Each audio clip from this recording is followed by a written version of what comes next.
This is Michael Tucker, and you're watching the new Legends on Deck podcast with host Brian Koss and David Condi.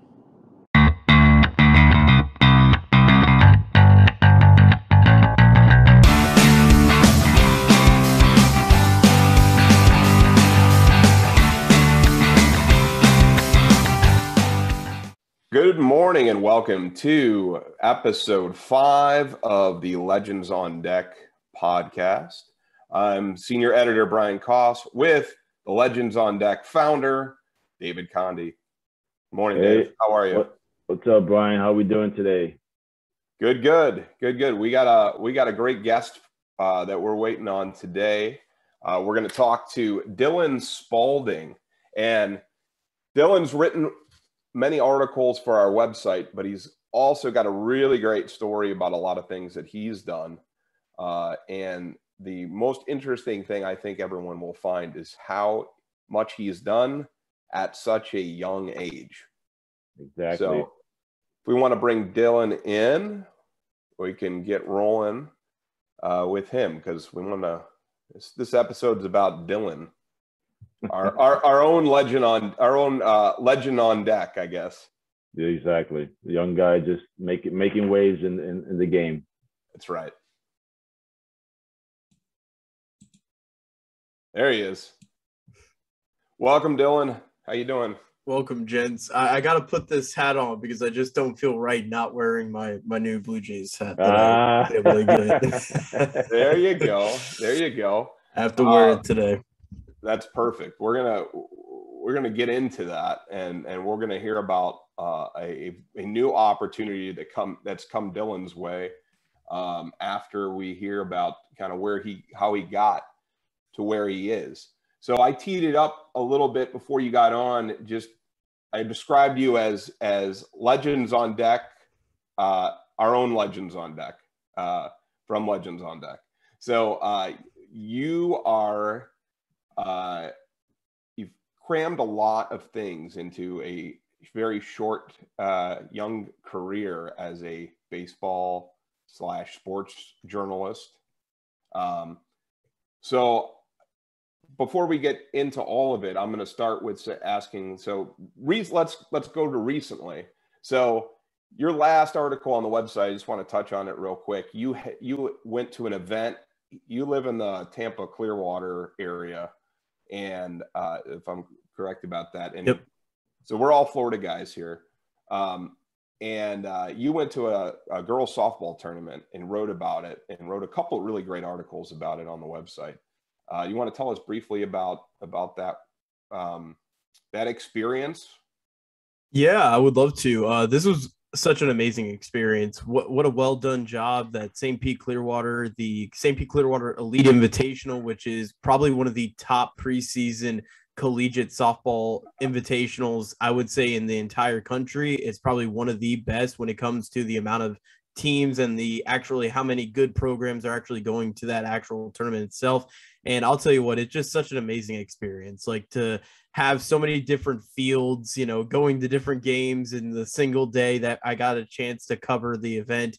I mean, what a great event it was to see. They had all different vendors there. They had Mizuno, they had all the different vendors that you would see for like a regular softball game and stuff, or that you would use during softball and such. So just to be able to be there and experience that event was amazing. Obviously, I got to see Maya Brady, who is Tom Brady's niece, which was an awesome thing. And she had a really big day too against Northwestern in the article that I was writing about. So it was just an amazing experience. Just to see that level of softball was incredible, and how good those athletes are, because they are incredible. I mean, it's insane how good some of those players are on those softball teams at that high level. Like, you could tell at that level, there is you could tell the difference when you get to that level. And it's incredible just to watch that level of softball and to see. And I think what was great too is just the fan interactions. Like, I love seeing all the little girls going up, to the older softball players and asking for their autograph on their like programs and such. And it was just such an amazing event just to be able to actually cover the event. And I appreciate the ESPN family because that's who it's run through, ESPN. And I appreciate them allowing me to cover this event because I think it was great. I actually had some people who worked for ESPN who work with their softball coverage actually like some of my posts on Twitter. So that was really exciting just to see that they appreciate me and my coverage of this event, because I honestly think that it was an incredible and well put on event by the St. Pete Clearwater, I guess, area, and also by ESPN as well. It's just such an amazing event. And I really will say, for anybody who is out there in that area during the time that they have that event going on, I would have to say they should definitely check it out. It was a fantastic event. No, it's very cool. Yeah, I actually girls College World Series as well as the girls softball World Series, they're both some of my favorite baseball events the entire year. So that'd be a lot of fun to see. So very good, very good. Thank you for doing that. Thanks for covering that for us. And I really enjoyed those articles. Yeah, what was crazy about the event is, and I think this just shows how much of an impact softball has, like college softball at that level. The FSU game, I believe they played UCLA that final night of the actual tournament, and it got like one of the highest rated ratings in softball since like 2014, since like a 2014 game, which is incredible. Like for a preseason invitational game that at that point in the season, like even though it is a big game because it is a College World Series type of atmosphere, at the end of the day, you have so much season left to go through. So to have it was like 724,000 fans were watching it. That was how many people were actually tuning into that game. So for that many people watching it on a Sunday night, and a amazing game it was, it actually ended off in a walk-off for FSU winning that game. So for that just alone, that stat in itself is really shows how much of an impact the collegiate softball level has done here in the last couple of years. I just want to touch on one thing. When Brian joined us, one of the things he said is, hey, not only do you guys cover Major League Baseball, minor league baseball, this is when we cover amateur baseball, and he's big on college baseball. You're big on, I saw the video when you say, I'm here for Legends on Deck. I'm like, hey, he's doing exactly what we wanted to kind of go into the other different areas of, finding that the young stud, it doesn't make a difference if it's a girls baseball, softball, the guys baseball, so whatever it is, it's just finding that next star. So you expanding that area and doing that was great. I saw the article. I was very excited. So thank you for that. It was pretty cool to see that.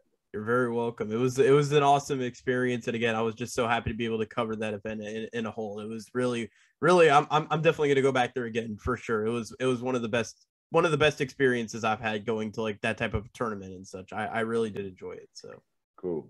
So kind of alluding to that and where we started and everything, give us an idea. What brought you to us? Where did you see us? I know that we've been around since 2015.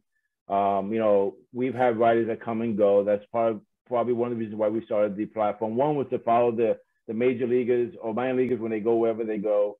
And we've have so many writers that come through to use the platform and everything. And it's always sometimes hard to find people to write because, it's like, you put it out there and everyone just doesn't know where to go. But we've always had that platform that says, here, become somebody that you need to be. And you're great. I mean, you were already somebody before you came to us. But how did you discover us and what brought you to us?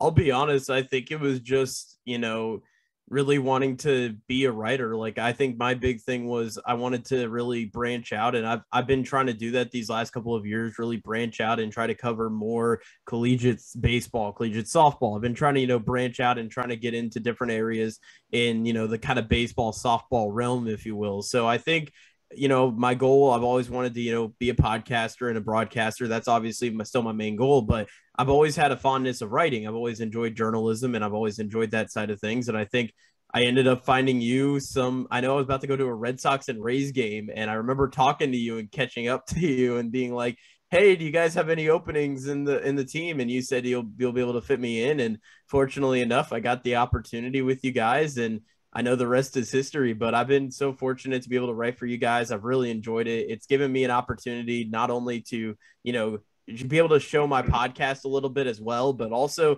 just to be able to show like my writing. And also I've been able to do a lot of exciting things like this Saturday. I'm actually going to Innings Festival down here in Tampa. I actually got media passes from you guys. I remember texting you, Brian, on putting you in as the editor for that media pass. I ended up getting the media pass. So I'll be at Innings Festival covering That's the awesome. event. Green Day is going to be there. Incubus 311 will be there all in concert on Saturday. And then I'm going to try to get Gary Sheffield and Andrew Jones to do a quick interview with me. So I'm going to see how that all goes tomorrow. And it should be a really fun day tomorrow. And then on Sunday, I'm going to have Blue Jays Pittsburgh Pirates, which I'll be working with. But yeah, just really, it's been an incredible experience with you guys and working with Legends on Deck. And it's really grown my journalism and my writing experience up to this point as well. We may have to get you the full gear, like the polo. I'm gonna have to order your polo, get you a hat, so you kind of represent. You know, so they know exactly as you walk through the place. Oh, okay, that's Legends on Deck. I love it. I love it. That would be perfect. I would appreciate that. Thank you. Absolutely. So when we all connected at first, the one thing, there was a couple things that we noticed about you, but one is that the Florida State League podcast that you did, the radio network. You were the only person really doing covering the Florida State League at that time, other than us, really. I mean, you have, of course, the local teams, and some of the local journalists might cover their local team. But you started this podcast covering the Florida State League, and you landed a lot of cool interviews with coaches and front office people and players. How did you get that going? How did that all happen? This is again, a really fun story because, you know, I started out going to major league games. I've always gone to major league games, and I really have never been to a minor league game up till about 2015. And I started going to the minor league games, and I just couldn't believe how great of a fan experience it was. I think that's one of the great things about minor league baseball is just a fan experience. It's just completely different than any other sport that I've ever been to. You know, obviously I love my football, I love my Buccaneers. I love going to Rays games. I love going to other games and such, but the minor league experience is just so different because with the minor league experience, you just have so many good fan opportunities to interact with players, to really get close to the guys and really create a bond between you and the athletes that are on the field, which I think Major League Baseball sometimes can, you know, get away from that sometimes just because it is hard sometimes to meet some of those big stars in the game. But at minor league games, you can meet the top prospect in the major leagues. You can meet a Jason Dominguez, or you can meet just a few years ago, Alec Boehm, you can meet like him. I got a chance to meet him at a minor league game. So I think that's one of the great things about minor league baseball that kind of gravitated me towards covering the Florida State League. And it's in my backyard. I think that's one of the big things about it too, is like, it's close, it's nearby. I mean, the closest stadium for me is like the Tampa Yankees stadium, or now the Tampa Tarpons, who just renamed not too long ago. But I mean, I think being able to cover a league that's local, and I'm so happy that they brought back the league names, by the way. I gotta put that out there. The Florida State League is officially back, though. I will say I'm not changing my podcast name back to the Florida State League. I think now with me covering all different types of Florida sports, I think I got to keep it with the Flow Show, which I've enjoyed using that name. It's a great name, actually. Yeah, Thank you. Actually it broadens your audience too. I think that's great. For sure. Yeah, that was just, appreciate what you're doing on that front. You kind of got us thinking about more about, like, when I started listening to your show, I'm like, we got to really do something more on the podcasting side too. So we just want everybody to see our faces. We don't have that voice that you have, that nice deep voice for the audio. So we just want everyone to see our faces. Like, okay, that's what they sound like. That's what they look like. So that's awesome. So who was your favorite? What do you think? You got a lot of interviews and stuff. Who would you say maybe would be your top favorite person that you had on your podcast, or maybe there's two or three that you remember? This is tough. I'm going to tell you, I'll do three. And I think, again, one of the big things about podcasting is I think it's not about getting the biggest name. It's about getting somebody who's obviously interesting to talk to. I think who's somebody who has that story that you could share and stuff, and that has interesting story, I think is most important, because you could get Mike Trout on and he might be the best player of all time, but he might have the most like generic, boring podcast. So I think to get some of those, interesting athletes on the show is fantastic. I would say top one or top three right now that I have personally. Number one would have to be Burt Blyleven. Having an MLB Hall of Famer on my show was just incredible. I think getting to talk to him and, learning a little bit about his career as a whole was just absolutely incredible. Just to have that type of mind in baseball on my show was just a fun experience. I really enjoyed that. I'm going to go with Greg Pryor as my number 2. He was in the Pine Tar game and also the Disco Demolition game, which is probably 2 of the most controversial moments in baseball. And it was just so great to get to like listen to those type of things, because all I've seen it is in videos. Like I've seen the Pine Tar game happen in a video, and obviously Disco Demolition as well in a video. And just to get to hear him being a part of those 2 moments and talking about, the stories during those 2 interesting and controversial moments in baseball, it was fun. And then number 3 has to be the local boy, Jim Morris. So it's so great to have Jim on my show. Obviously the rookie, he had a movie made out of him. His story is absolutely incredible. I think just his upbringing in baseball, the type of person he is, the way he conducts himself, and just what he's been able to do on and off the field is just absolutely incredible. And the story that he was able to have with him coming back to the major leagues and pitching at the age of 35 is incredible. But I've had some fun ones over the years. Just recently, I had Leo Seminati, who got married in the middle of a baseball game for the Daytona Tortugas. That was like the craziest thing. And then I had the guy who's the in-game host for the Tortugas on my podcast to talk about that, because he was the one that helped set it up with his wife currently. They got actually married across the street at the courthouse and then had the marriage inside the stadium. So that was a fun one that I just had recently, but I've had some good ones over the last couple of years. Only in the minors things like that happens, right? That's right. There's minor league baseball for you. That's awesome. Well, those are some pretty exciting guests. So to have that top 3, check out his show. It's good stuff. A lot of great interviews, a lot of great guests. Yeah, we're gonna share your link at the end of on the podcast. I mean, I showed a little bit the page and stuff, so we'll share it out. Everybody can follow you and get much more followers, and maybe you probably have a lot more right now anyway. Let me ask you a question. Your age, you're young, you're exciting, right? You're into all of this baseball stuff. You've accomplished so much at this age. Has it been helpful being young and being around these guys because you're younger, and you come around, you're not an older guy that's trying to get these guys' attention to get on your podcast?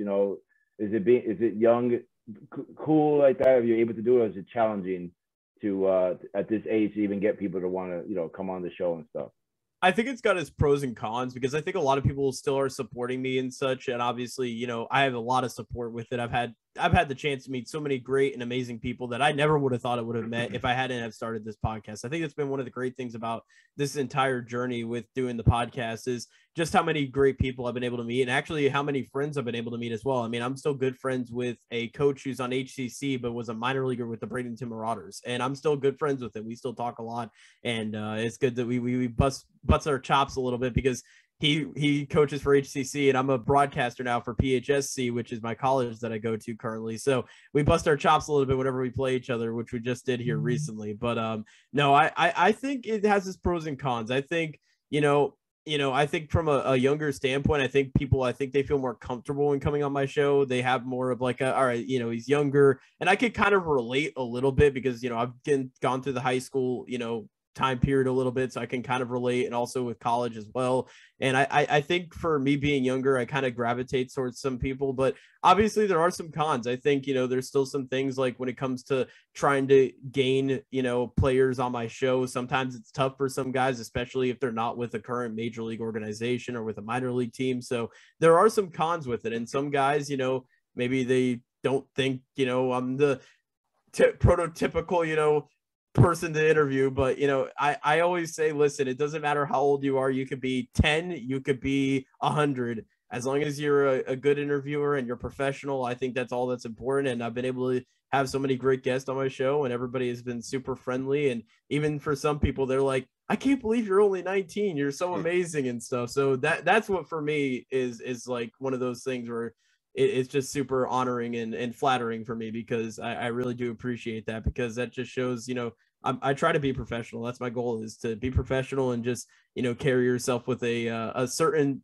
type of, just have that. I'm trying to think of the correct word here to use in this situation, but I think just be able to carry yourself in the proper way as a media person is what's important. And obviously I still like to keep in touch with my guys, because I like to support the guys and stuff, even after I've had them on my show. I think that's also one of the things too, as long as you keep supporting them and, support those guys who are up and coming. I think that's also another thing too.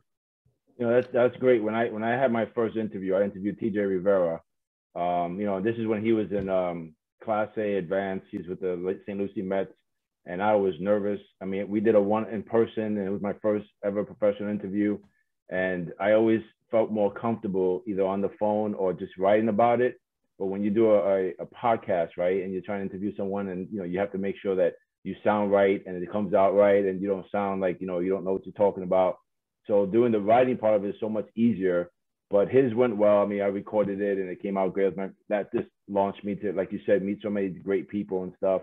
But doing a audio podcast and knowing, like you said, doing it professionally, I mean, you've done a great job, and you're probably gonna help teach a lot of us folks how to do it the better way. But keep doing what you're doing. I think you're exciting to listen to. You're young, and that's just gonna propel other young guys to maybe get back into journalism and the game, and bring up the next, like we say, the next legend in this field. Yeah, I think exactly what you said, David. And I was just thinking about this when Dylan was talking. The fact that you are, I mean, now you're what, 19? Yep, 19. So now you're 19. So you are really the age of a lot of these up and coming players, right? So like if you're in college or if you're in the minor leagues, you're in that age bracket. So these guys will probably at this point relate to you a lot better than they might relate to somebody that's more an older figure, because it's probably an advantage for you. Maybe when you were 16, it was a little bit intimidating. Yeah. But I think at this age, and so I kind of want to wrap up with some final questions for you on what you're doing now. Now we've known you've done this podcast. Every time I talk to you, you've got some new project going. And you've got your hands in all kinds of different things, but you're in college and you are, I'm going to have you announce that I know you took a new job, as well. But I know there's some other things that you've been doing, in the broadcast and sports media world. So want to run us through those things a little bit? Yeah, for sure. So right now, I'm also, for the last 2 years, I've been doing broadcasting for Pasco Hernando State College, which is where I currently go to school at. So that has been just such an amazing moment. Being the first guy to do the broadcasting for the school and doing their athletic program has been great. I've done softball, baseball, basketball. I've done all the sports up to this point. So it has been a very fun opportunity. And then just as of last month, about a month ago, I officially accepted a job with the boys, the Toronto Blue Jays, and I am very excited about that. I'll be their all sport operator, so I'll be working on their scoreboard for the spring training season, and then we'll see about minor league. Hopefully I'll be back for the minor league season as well. I'm just open for anything, really. I think going into this job, I'm open to learn and be able to, develop my skills, not only as, maybe a possible future broadcaster for the team, but also heck, maybe even for doing audio or, the videos. So I'm open for anything. I basically said I'm willing to learn whatever I possibly can in the industry, whether it be through production or the broadcasting industry. So however it goes, I'm just kind of on with the ride. And it's been just such an exciting last few months for me. And with this new Blue Jays job, it's been absolutely incredible. Like to see my name on a badge with the Blue Jays logo next to it is like a dream come true for me. It's been one of the greatest experiences I've had so far in my life. And just to think, if you do become this big broadcaster someplace, you've been with us. I mean, that's going to be awesome to say we know you. Yeah, that's all we're really looking for. we're just trying to ride it out so that we can exactly. Yeah, no, that's an incredible first of all, I'd like to say that's a great opportunity, and what I like the best is your attitude about it. You said, I'd like to do this. I'd like to, if I'm doing the scoreboard, if I could do anything else on the production side, making yourself available to all that and getting in the door there is pretty exciting. I think it's probably with your experience on the podcasting side, on the writing side, on the broadcasting side with your college and all that. I mean, you're really rounding out this media experience. And I mean, based on what I can see, you're gonna go a long way with this stuff. At your age and with your experience, it's going to be exciting to see what you do in the next few years. Yeah, it's been exciting. It's been just such a fantastic journey. I even posted it on Instagram. I said just the journey that I've been able to go to from, starting out little blogs on like a website and, just kind of, starting out there, then going up and doing podcasting, then working with you guys. And then now I have a job with an actual pro team and I've got credentials and I'm going to be in the press box and stuff. It's just been an insane journey and I'm just so excited for it. And I can't wait. And go Blue Jays. We'll just say we'll cut it off at there. Well, the Jays should be a pretty exciting organization to work for right now too. So we would love to have you back on sometime and maybe after spring training or in the summer to discuss what you've done and where you're at and what that experience is like for you, as well as just general fun baseball stuff and maybe a Florida State League episode here and there too. Maybe catch a game. All of us catch a game together and just kind of watch the game and enjoy it. That'd be great. I think we're probably. I'd come out to Dunedin. I'm about 2 hours from there. Yeah, me too. David's probably about 2 hours as well, the other direction. So we'll get a Legends on Deck, meetup this summer. I love it. That would be perfect. That would be awesome. I would love to meet both of you in person for the first time. So that'd be amazing. That'd be great. Well, David, thank you. Dylan, our special guest, thank you. We look forward to many more visits with you. I appreciate it. Thank you guys so much for having me on. Really excited for what's to come with your guys' podcast, and I can't wait to jump on once again here in the future. Great. Thank you, guys.